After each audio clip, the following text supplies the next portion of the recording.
I love you के मतलब जाना तड़ा? हाँ, तू हमार किडनी, हम तहर फेफड़ा, तू हमार गुर्दा, हम तहर लीवर। जब तक जिएंगे तब तक मरेंगे, सॉरी, जब तक जिएंगे प्यार करेंगे।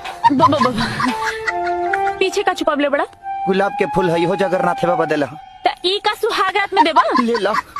दे दा। अरे वाह, नया मोबाइल है का रे?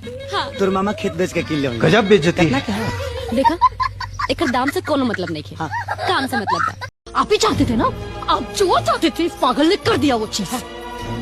पागल के साथ पागल बन के ही ट्रीटमेंट हो सकता है। अब मेरे को पागल मत बोलो, मेरे को बोलो मुआ बोलो, अच्छा लगता है। Just shut up. हेलो। अच्छा, एगो बात कही, आउ सब तो ठीक है ठाक बा, लेकिन जौन हो तिल बन